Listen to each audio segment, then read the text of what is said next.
The key is the perceived control over becoming a victim. Whether you actually have control or not is totally a separate matter. And a lot of the strategies that consumers develop to make themselves feel better, to feel less at risk, might not actually be effective. But if they feel inside that they can do something to keep themselves from being hurt should a terror attack occur, this is when they're likely to just continue their consumption decisions as if terrorism was not a threat. But it's absolutely the perception of, do you feel like you can control being a victim or not, determines whether your behavior is going to change. So the takeaway really is on this issue of control.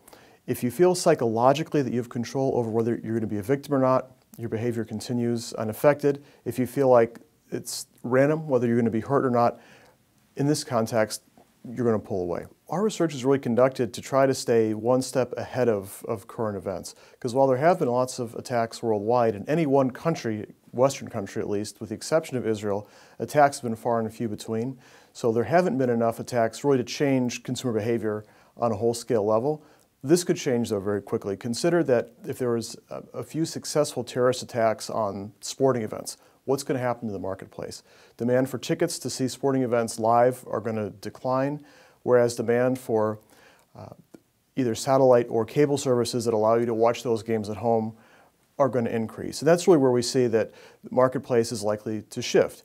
If you are managing a business where business is done in context where you have people together, these are the contexts people might withdraw from.